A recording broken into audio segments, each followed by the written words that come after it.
का इय घोरे कलौ प्राप्ते जीवशासुरतां गतं क्लेशाक्रान्तस्य तस्यैव सोदने किं परायणम्। इस कलयुग में ये जीव प्राय आसुरी स्वभाव का हो गया है। कलयुग में व्यक्ति के अंदर 4 दोष प्रमुख दिखाई देते हैं। जैसा कि सिद्धांत हमारे ग्रंथों में, यदि ये 4 चीजें दिखाई देती हैं तो समझ लो कि ये कलयुग युवान होकर के नाच रहा है। कलयुग में क्या क्या दोष है? कलयुग में दोष है कि असत्य झूठ बोलने वाले लोगों को सफलता मिलेगी, और जो लोग सत्य का सहारा ले रहे होंगे हर चौराहे पर खड़े खड़े वो परेशान हो रहे होंगे, लेकिन लास्ट में तो उनको विजय मिलेगी। ये कलयुग का पहला दोष है। जितना धर्म के रास्ते पर व्यक्ति चलेगा, कष्ट आएंगे, दिक्कतें आएंगी, परेशानी आएंगी, आखिर में बाद में सफलता मिलेगी, लेकिन पहले कष्ट, बहुत परेशानी, झूठ बोलने वालों को सफलता, उनके रास्ते खुले हुए होंगे। ये कलयुग को पहला दोष है। कलयुग का दूसरा दोष, आपका ध्यान इधर हो। कलयुग का दूसरा दोष, एक पिता 5-7 बच्चों का पेट भरेगा, लेकिन 5-7 बच्चे मिलकर एक माता पिता का पेट नहीं भर पाएंगे। ये कलयुग का ये अगला दोष है। कलयुग का और भी अगला दोष है, वो ये है जहाँ बेटियों का खाना एक बपन को चाटने की तरह बताया गया है। बेटियों का खाने में कोई फरेज नहीं होगा। उन लोगों के बहुत पुण्य कम है। पुण्य कम क्या है? पुण्य है ही नहीं, जो बेटी के आंगन में बैठ करके खाते हैं। महाभारत में एक बड़ी सुंदर कथा आती है। मैं 2 मिनट उस कथा को लेता हुआ आगे के लिए चल रहा हूँ। एक बार भीम कहीं गए वन में और उनको एक घोड़ा मिल गया, और वह उस घोड़े को लेकर के आए और अपने घुड़शाला में उस घोड़े को उन्होंने आकर के बांध दिया। इधर देखिए, रोज की तरह है, प्रातः है, इनके अग्रज धर्मराज युधिष्ठिर रोजाना गौशाला जाते हैं, रोजाना घुड़शाला जाते हैं। जिस जगह पर घोड़ी और घोड़ा होता है वहाँ पशुओं में बीमारी नहीं फैलती, ऐसा महाभारत में ऐसा वर्णन किया गया है। वहाँ पर किसी भी प्रकार का रोग नहीं फैलता, बीमारी नहीं फैलती। ये वरदान मिला है भगवान श्री कृष्ण का अश्व को। तो वो रोजाना युधिष्ठिर अश्वशाला में, घुड़शाला में जाते थे। आज उनको वहाँ पर एक नया सा घोड़ा दिखाई दिया। पूछा, ये घोड़ा कहाँ से आया, अश्व कहाँ से आया? तो सेवाधारियों ने कहा कि राजकुमार भीम इसको कल रात्रि को कहीं से लेकर के आ गए हैं। युधिष्ठिर ने चारों तरफ से उस घोड़े को देखा और कहा कि इस घोड़े को मेरे दरबार में ला करके बांध दो। घोड़े को दरबार में ला करके बांधा गया। 4 ठाकुर निकले वहाँ से, वो बड़े शौकीन थे घोड़े के। उन्होंने घोड़े को देखा। एक ने कहा, राजा यदि हमसे 1000 मुद्रा ले तो हम दे देंगे और घोड़ा वो हमें दे दे। इतने में दूसरे ने कहा, राजा यदि 10,000 मुद्रे में भी यह घोड़ा देगा तो इसको मैं ले लूँगा। तीसरे ने कहा, राजा 40,000 मुद्रा भी लेगा तो मैं इस घोड़े की कीमत दे दूंगा। चौथे ने कहा, राजा जितना मांगे उतना पैसा दे दूंगा, ये राजा ये घोड़ा मुझे दे दे। बात बहुत गजब की है, जरूर सुनिएगा। ये आवाज़ युधिष्ठिर के कान तक पहुंच गई। युधिष्ठिर ने चारों को बुलाया, 4 ठाकुरों को बुलाया और कहा, तुम्हें घोड़ा चाहिए? कहा, हाँ बिल्कुल घोड़ा चाहिए। तो कहा, ये नोटों से नहीं मिलेगा, ये पैसों से नहीं मिलेगा, सिरादे, ये पैसों से नहीं मिलेगा। मेरा कुछ प्रश्न है, इसका जवाब दे दो और ये घोड़ा लेते जाइए। पूछा, क्या प्रश्न है? राजा ने पहला प्रश्न किया। राजा ने कहा, प्रश्न ये है, मुझे आश्चर्य लगता है बताने में भी। प्रश्न ये है कि एक हाथी सुई के नीचे जहाँ धागा डाला जाता है, एक हाथी उस नाल में निकल गया पूरा का पूरा, लेकिन उसकी पूंछ पीछे से अटकी की अटकी रह गई। मुझे अचम्भा होता है, सुई की नाल में हाथी निकला और उसकी पूंछ अटकी रह गई। इसका जवाब दे दो और ये घोड़ा ले जाओ। तो उस पहले ठाकुर ने कहा, ऐसा तो नहीं हो सकता, जब इतना मोटा हाथी निकल गया पूंछ कैसे अटक जाएगी?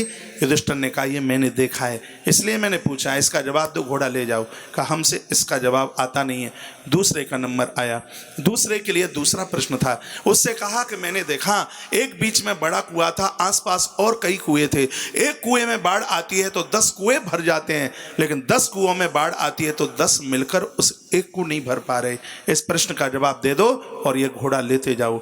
दूसरे ने कहा, ये तो बड़ा कठिन है, जब एक कुआं 10 को भर देता है तो 10 एक को क्यों ना भर पाए? का भर ही तो नहीं पाता, इसलिए तो पूछा है। कहा, राजा इसका जवाब हमसे नहीं आता। तीसरे का नंबर आया। तीसरे के लिए नया प्रश्न था। उससे कहा, प्रश्न मेरा यह है कि तुमने अभी तक देखा होगा कि बछिया गाय का दूध पीती है, लेकिन मैंने देखा कि गैया बछिया को पी रही थी तो भी गैया भूखी की भूखी रही, उसका पेट नहीं भरा। इसका जवाब दे दो और घोड़ा ले जाओ। कहा ऐसा कैसे हो जाएगा, गैया बछिया को कैसे पिएगी। युधिष्ठिर ने कहा मैंने आज पीते देखा है, इसलिए तो मैंने पूछ लिया है तुमसे, इसका जवाब दे दो, घोड़ा ले जाओ। उससे जवाब आया नहीं। तब चौथे का नंबर आया। चौथे के लिए कोई नया प्रश्न नहीं था।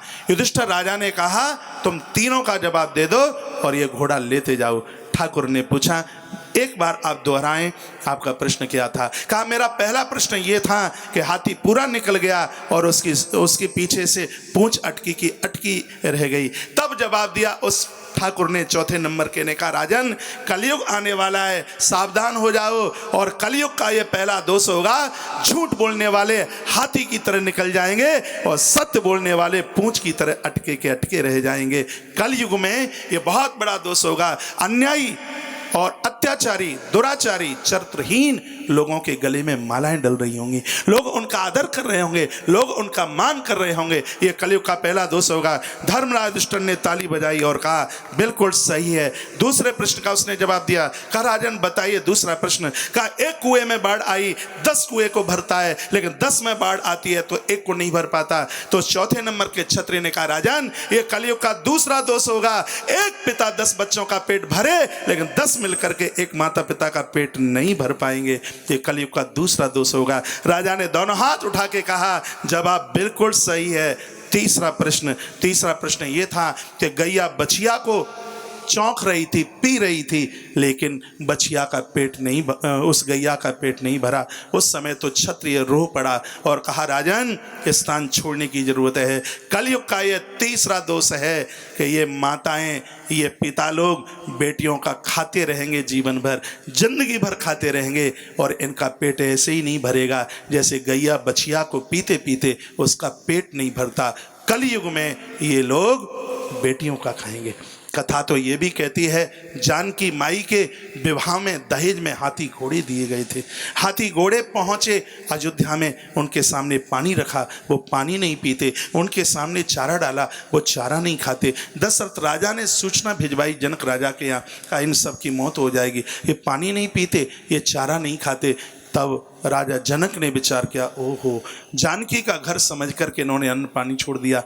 भैया जब तक वो हाथी घोड़े जिंदे रहे मिथिला से उनके लिए भोजन पानी की व्यवस्था रही। तो मैं निवेदन करना चाहूँगा कलयुग के इन दोषों से सबको बचने की आवश्यकता है। युधिष्ठिर राजा ने कहा तीसरा प्रश्न भी तुम्हारा सही है और ये घोड़ा लेते जाइए। क्षत्रिय ने कहा मैं नहीं लूँगा, ये घोड़ा नहीं, ये तुम्हारे राज्य में कलयुग आ चुका है, ये कलयुग है, ये घोड़ा नहीं, ये कलयुग है। ये शब्द सुनते ही धर्मराज युधिष्ठिर ने 36 वर्ष अपना राज्य करके और उस गद्दी को छोड़ दिया।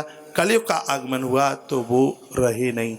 तो मैं ये निवेदन करना चाहूँगा श्रीमद् भागवत की कथा कलयुग के इन दोषों से बचाने का काम करती है।